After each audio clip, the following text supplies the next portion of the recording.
Dear children, इस video में हम पाठ 4 शब्द विचार के बचे हुए 3 अन्य भेदों का अध्ययन करेंगे। इसके पूर्व भेजे गए वीडियो में आपने इस पाठ के पहले भाग के अंतर्गत शब्द के विषय में विस्तार से समझा और शब्द की परिभाषा के साथ शब्द की विशेषताएं, शब्द और पद में अंतर के बारे में जाना।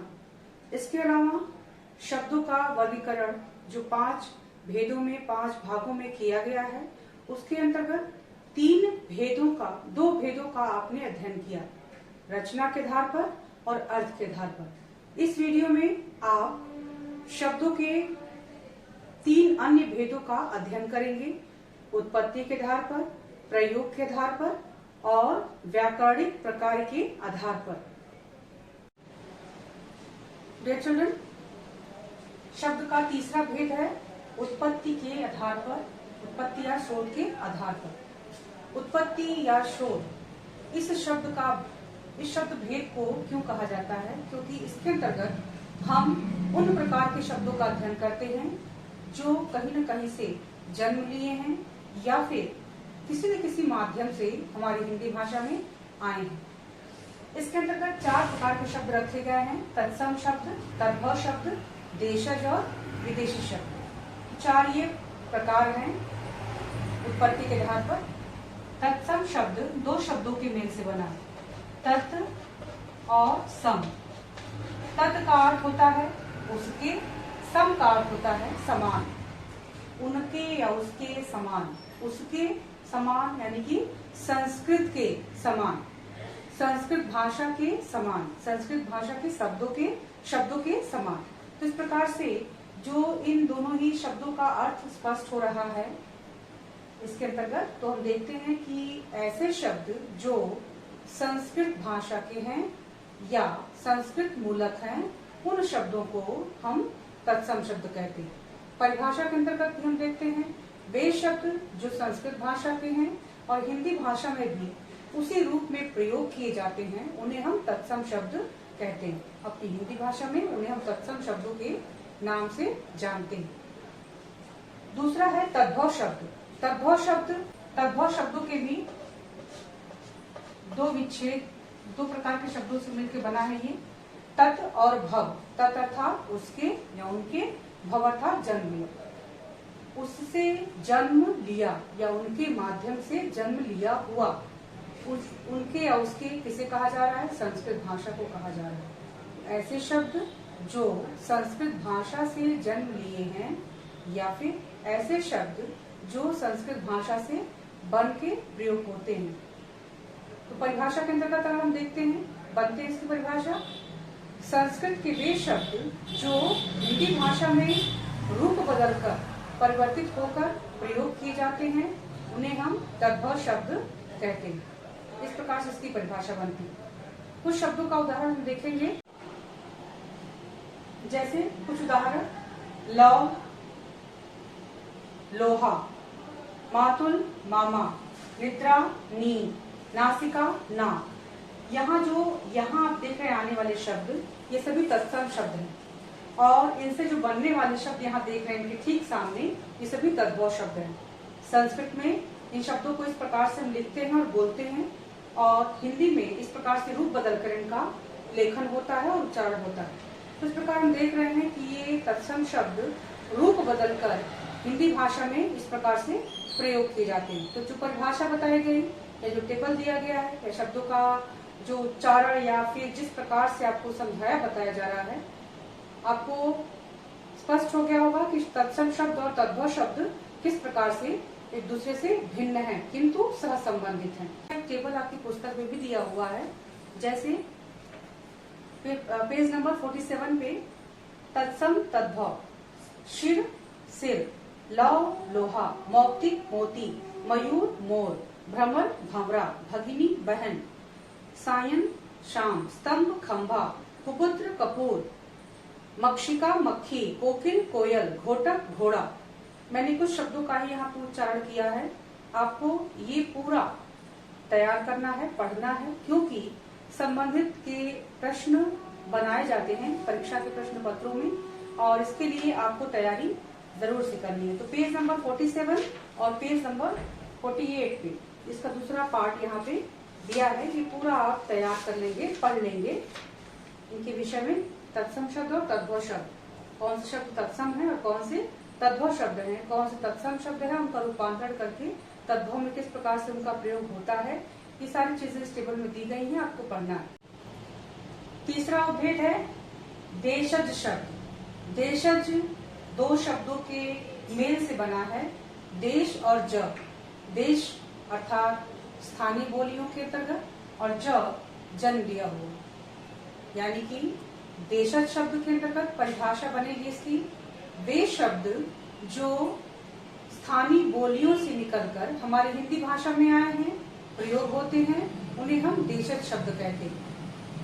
आपके घरों में या अपने आसपास भी इन प्रकार के शब्दों का प्रयोग देखते सुनते होंगे और खुद भी कभी कभी प्रयोग करते भी होंगे, जैसे चारपाई, खटिया, पगड़ी, लोटा, ये शब्द देशज शब्दों के अंतर्गत आते हैं और प्रयोग होते हैं।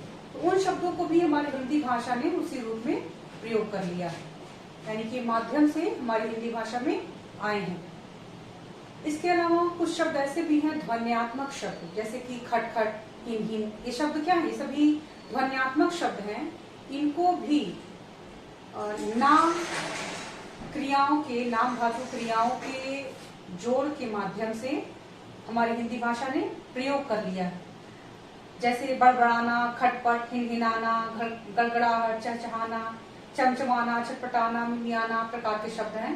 इनके विषय में आप जब आगे पाठ पढ़ेंगे क्रिया संबंधित, वहां इसके विषय में बताया जाएगा विस्तार से। तो ये जो शब्द हैं ये भी आपके देशज शब्दों की श्रेणी में आते हैं और इसी रूप में हमारी हिंदी भाषा में प्रयोग भी होते हैं। तो ये शब्द, वे शब्द जो हिंदी भाषा में स्थानीय बोलियों से निकल के आए हैं, उन्हें हम देशज शब्द कहते हैं। चौथा भेद है विदेशी, ये चौथा उपभेद है। विदेशी जैसा कि नाम से स्पष्ट है, वे शब्द जो हमारी हिंदी भाषा में बाहर की भाषाओं से आए हैं, उन्हें हम विदेशी शब्द कहते हैं। जैसा कि आप जानते हैं हमारे देश में कई वर्षों तक बाहरी देशों के लोगों ने राज किया। वहाँ के रहन सहन, खान पान, वेशभूषा के साथ साथ बोलियों का भी, भाषा की शब्दों का भी प्रयोग यहाँ पे चलन में हो गया था और जो चलन उस समय हुआ, हमारे लोगों ने उन शब्दों का प्रयोग अपने व्यवहार में लाकर अब तक उसे बनाए रखा है। क्यों? क्योंकि हमारी हिंदी भाषा ने उसी रूप में उन व्यवहारिक शब्दों का प्रयोग कर लिया, मान्य कर लिया और अपने साहित्य में इन शब्दों का हम प्रयोग भी उसी रूप में देखते हैं। तो विदेशी शब्द भी हमारी भाषा में, हिंदी भाषा में माध्यम के रूप में आए हुए हैं। ये शब्द उसी रूप में, उसी अर्थ में जाने जाते हैं, प्रयोग किए जाते हैं, जिस रूप में उन बाहरी भाषाओं के बाहरी भाषाभाषी लोगों ने प्रयोग करना शुरू किया था, वो प्रयोग करते हैं। इसके आधार पर आपकी पुस्तक में एक टेबल भी दिया हुआ है पेज नंबर 48 पे। महत्वपूर्ण विदेशी शब्द जैसे अरबी का है कुछ शब्द, आजाद, इंसाफ, इशारा, औरत, इनाम, कसम, कानून, खत, जुर्माना, ये शब्द हैं दवा, नकल, नुकसान, फसल, ये सभी अरबी के शब्द हैं। फारसी में आदमी, आसमान, कारीगर, कमर, खराब, खरीद, खून, गर्दन, गुलाब, है ना, ये शब्द जो है आपके फारसी के शब्द हैं। प्याज शब्द भी आप, शहद, शादी, शिकार, जमीन, जहर, दरवाजा, ये शब्द फारसी के हैं और इसी रूप में हम प्रयोग भी करते हैं, इसी अर्थ में प्रयोग भी करते हैं। इसका अर्थ हम नहीं बदलते हैं, बल्कि इसके अर्थ में हम समान अर्थ अपनी हिंदी भाषा में निकाल लेते हैं, बता लेते हैं, समझ लेते हैं, किंतु इन्हें जिस अर्थ में विदेशी भाषाओं ने प्रयोग करना शुरू किया था, वे प्रयोग करते हैं, उसी अर्थ में हम भी प्रयोग करते हैं। अंग्रेजी के शब्द हैं engineer, agency, company, cup, car, college, cricket, clerk, gas, chocolate, जज, jail, powder, party, police, platform, photo, bus, bank, plate, band, machine, minute, manager, बहुत से शब्द ऐसे हैं जो अंग्रेजी भाषा के शब्द हैं और उसी अर्थ में हम उन्हें प्रयोग भी करते हैं।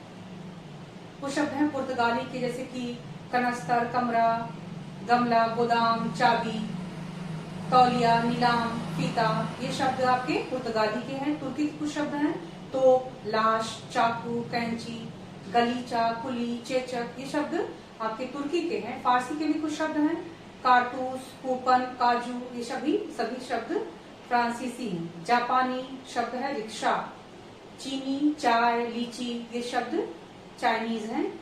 रूसी है मिग, स्पुतनिक, डच, तुर्क, बम, ये सभी शब्द जो आपने भी सुना, कुछ शब्दों का ही मैंने उच्चारण यहाँ पे किया और बाकी के शब्दों का आप अध्ययन करेंगे, पढ़ेंगे इसे यहाँ से देख के।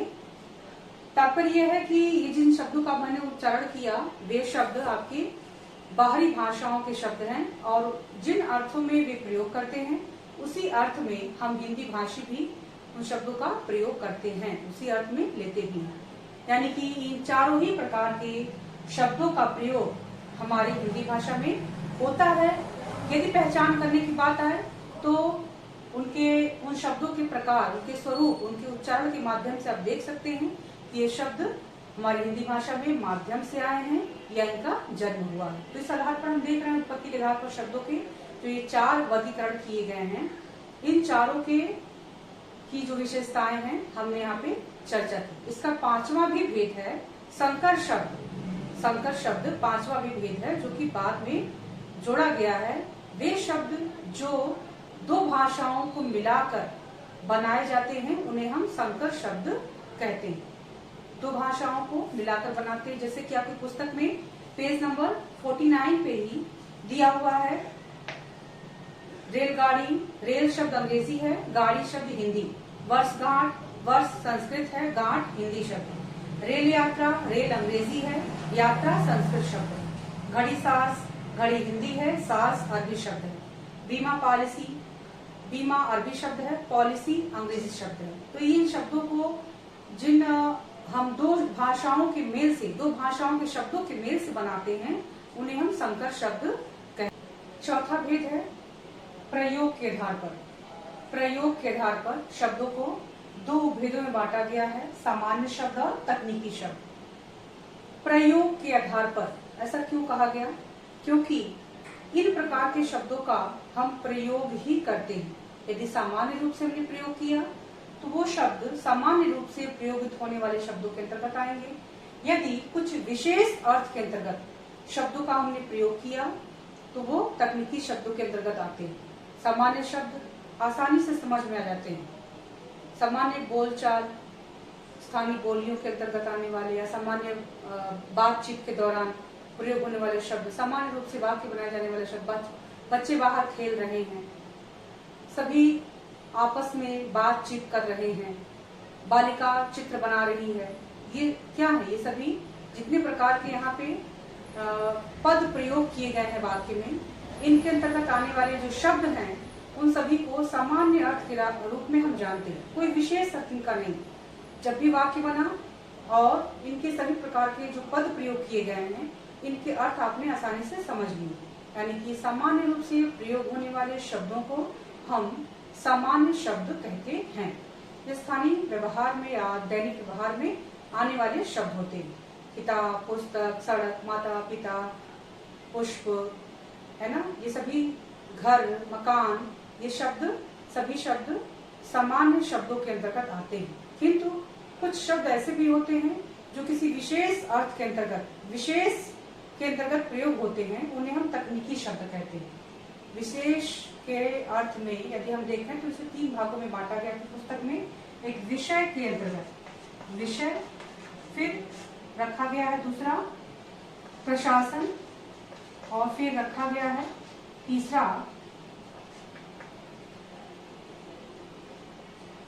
की पुस्तक में रखा गया है विज्ञान।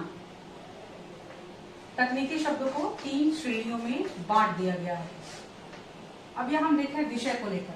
विषय यानी कि सामान्य रूप से जो भी शब्द आपके विषय के अंतर्गत आते हैं, संज्ञा, सर्वनाम, विशेषण, क्रिया, ये शब्द क्या है? सभी विषय के अंतर्गत आने वाले शब्द हैं। आपके जाने पहचाने, सुनने में आने वाले शब्द हैं या प्रयोग भी करते हैं, जानते भी हैं, इन्हें हम विषय के अंतर्गत आने वाले शब्द कह रहे हैं।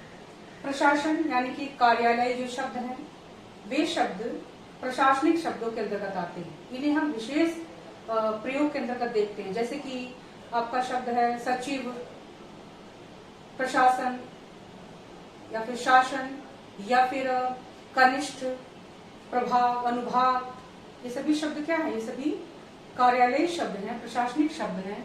यदि इस प्रकार का वाक्य बनाया जाए, खाद्य एवं रसद विभाग के सभी कनिष्ठ अधिकारियों को अपने अपने प्रभागों में, अनुभागों में समय से पूर्व उपस्थित होने का आदेश दिया जा रहा है।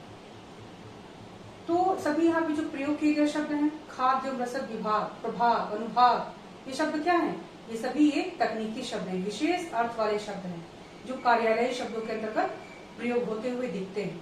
कुलपति है शब्द, या फिर सचिव, या फिर जो आप शब्द प्रयोग देख रहे हैं कुल सचिव, जो प्रयोग आप देखते हैं, ये सभी शब्द कार्यालय प्रयोग के अंतर्गत आने वाले शब्द होते हैं, इनके हम प्रयोग करते हैं।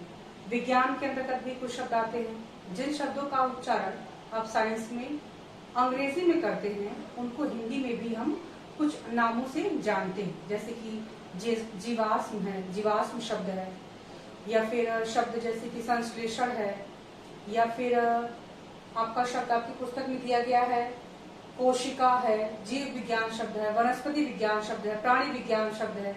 ये सभी शब्द क्या हैं? ये सभी हिंदी के शब्द हैं, किंतु इन्हें विज्ञान के अंतर्गत हम प्रयोग होता हुआ देखते हैं, और इनके विभिन्न प्रकार के नाम भी अंग्रेजी में हैं, जिनके आप प्रयोग अपने साइंस पढ़ते समय आप करते होंगे। तो जिन प्रकार के शब्दों का हम विशेष तरीके से देखते हैं प्रयोग, वे सभी शब्द तकनीकी शब्द के अंतर्गत आते हैं, उनका विशेष प्रयोग होता है। आप अधिकतर आप रेलवे के जो फॉर्म होते हैं, या फिर कोई रेलवे के से संबंधित कोई भी दिशा निर्देश अगर दिया जा रहा हो, या फिर किसी भी कार्यालय की ओर से कोई भी दिशा निर्देश यदि प्रेषित होता है, समाचार पत्रों में हो रहा हो या फिर कहीं पे भी हो रहा हो, तो आप कुछ ऐसे क्लिष्ट शब्दों का प्रयोग देखते होंगे जिनके अर्थ आप स्वतः नहीं जानते, है ना। प्रवर्तन, है ना, निदेशालय, ये सारी चीजें जो है। तो कुछ शब्द ऐसे भी हैं जिनके प्रयोग हम बस कार्यालयी प्रयोग के अंतर्गत देखते हैं, वे सभी प्रशासनिक शब्द कहे जाते हैं। विज्ञान के अंतर्गत आने वाले शब्द वैज्ञानिक, यानी कि जिन शब्दों का प्रयोग आप अंग्रेजी में करते हैं उनके हिंदी में भी नाम है, और उन शब्दों को विज्ञान के अंतर्गत आने वाले शब्दों की श्रेणी में हम रखते हैं। तो इस प्रकार से प्रयोग के आधार पर शब्दों को दो भेदों के अंतर्गत रखा गया, सामान्य शब्द और तकनीकी शब्द। सामान्य शब्द वे शब्द जो सामान्य रूप से जाने, पहचाने और प्रयोग किए जाते हैं, किंतु तकनीकी शब्द यानी कि वे शब्द जो विशेष रूप से जाने, पहचाने और प्रयोग किए जाते हैं। तो विशेष के अंतर्गत तीन यहाँ पे भाग कर दिया गया है, विषय, प्रशासन और विज्ञान। मैंने यहाँ पे जो उदाहरण आपको दिया उसके आधार पर आप इसको समझ सकते हैं किस प्रकार से हम तकनीकी शब्दों को सामान्य शब्दों से अलग करके देख सकते हैं।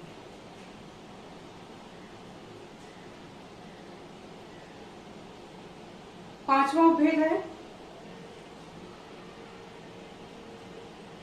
पांचवा भेद है व्याकरणिक प्रकार के आधार पर।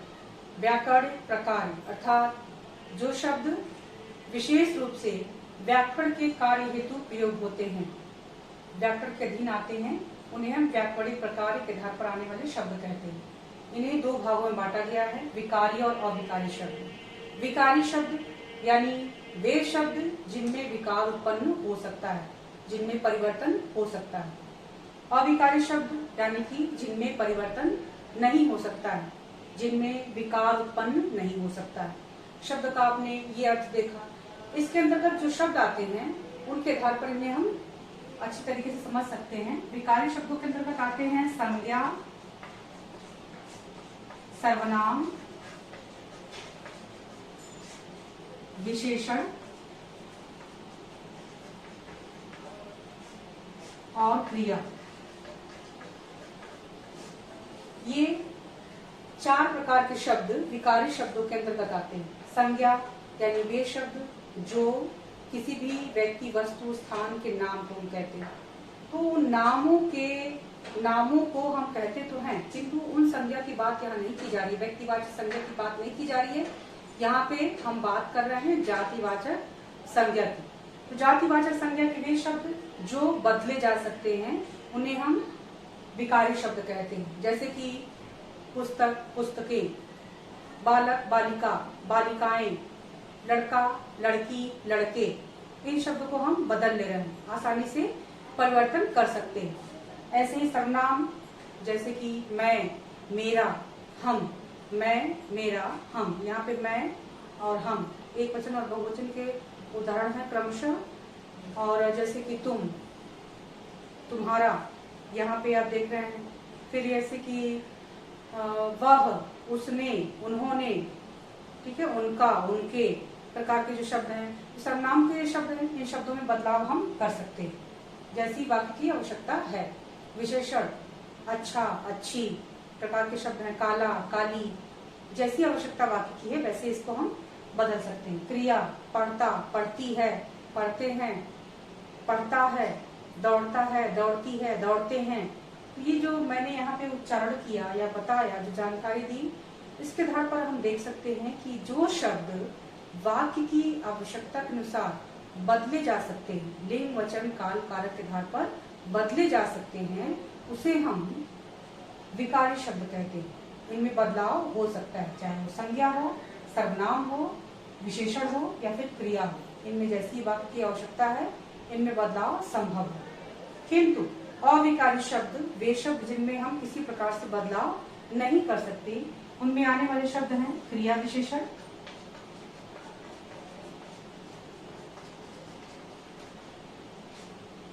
संबंध बोधक,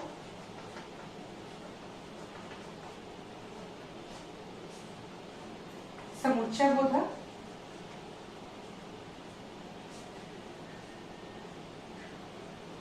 समुच्चय बोधक और विस्मयादि बोधक।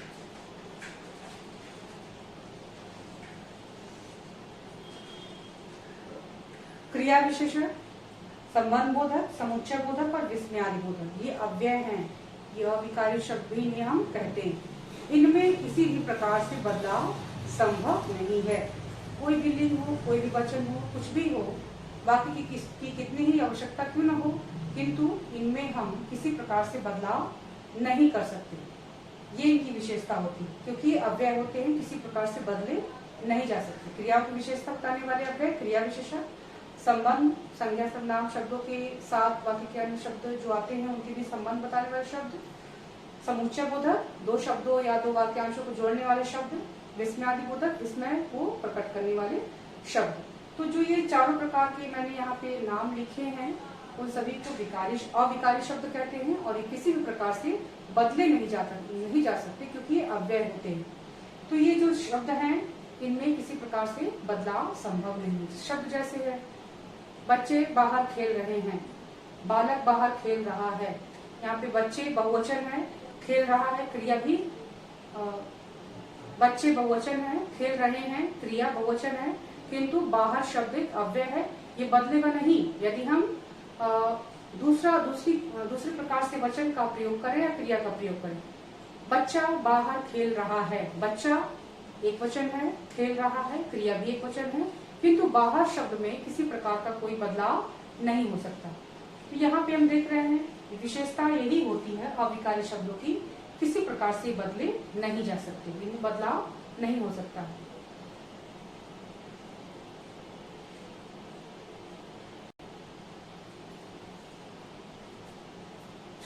इस प्रकार से दोनों वीडियो मिला के हमने शब्दों के पांचों भेदों का अध्ययन किया।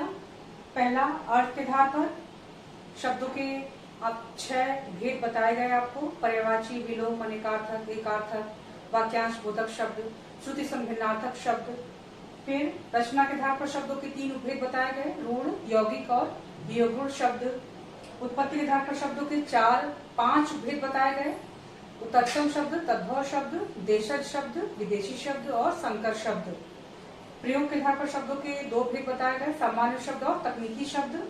5वां व्याकरणिक प्रकार के आधार पर इसके अंतर्गत आपको शब्दों के 2 भेद बताए गए, उपभेद, विकारी शब्द और अविकारी शब्द। इस प्रकार से जो उल्लेख आपको किया गया, बताया गया, इनके आधार पर हमने जाना, समझा कि शब्दों के कितने भेद होते हैं और उन शब्दों को कितने रूपों में हम जानते हैं, किस प्रकार से वे हमारी हिंदी भाषा में प्रयोग होते हैं, जोड़े गए हैं, बनाए हुए हैं, उनका जन्म हुआ है, या फिर किसी महत्वपूर्ण स्थान के रूप में हमारे व्याकरण में जाने जाते हैं, प्रयोग किए जाते हैं।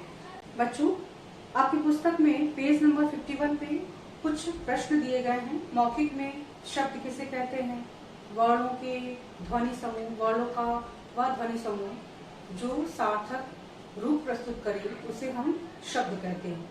शब्दों के वर्गीकरण के कितने आधार हैं, तो 5 आधार हैं, 5 भेदों के नाम। विकारी शब्दों के कितने भेद हैं, तो 4 भेद है, संज्ञा, सर्वनाम, विशेषण और क्रिया। उत्पत्ति के आधार पर शब्द के कितने भेद हैं, तो उत्पत्ति के आधार पर शब्दों के 5 भेद हैं, तत्सम शब्द, तद्भव शब्द, देशज और विदेशी शब्द के साथ साथ संकर शब्द। ये 5 भेद आपकी उत्पत्ति के आधार पर हैं।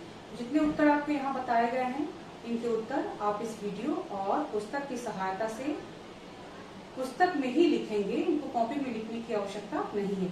ये मौखिक वाले ये जो 4 प्रश्न दिए गए हैं, इनके उत्तर आपको यही लिखना है, पेंसिल से या पेन से, जहाँ से जिससे भी आपको सुविधा हो, आप अपनी पुस्तक पे यही पे लिखेंगे, कॉपी में नहीं लिखेंगे। इसके पश्चात लिखित प्रश्नों के अंतर्गत 2 प्रश्न हैं। शब्द व पद में अंतर लिखिए, अर्थ के आधार पर शब्द के कितने भेद हैं, प्रत्येक के 2-2 उदाहरण लिखिए। इन दोनों ही प्रश्नों संबंधित और इसके पश्चात जो अभ्यास प्रश्न है, तीसरा, चौथा, 5वां, 6वां, 7वां और बहुविकल्पीय, इन सभी प्रश्न अभ्यास प्रश्नों के अंतर्गत जो भी निर्देश आपको अपनी कॉपी में लिखने संबंधित दिया जाएगा, आप वहां से उन निर्देशों को प्राप्त करके अपनी कॉपी में लिखने का कार्य आप करेंगे। अर्थात लिखित में जो 2 प्रश्न हैं उनके उत्तर आपको लिखने हैं और अभ्यास प्रश्न के अंतर्गत जो भी आवश्यक होगा वो आपको निर्देश दिया जाएगा।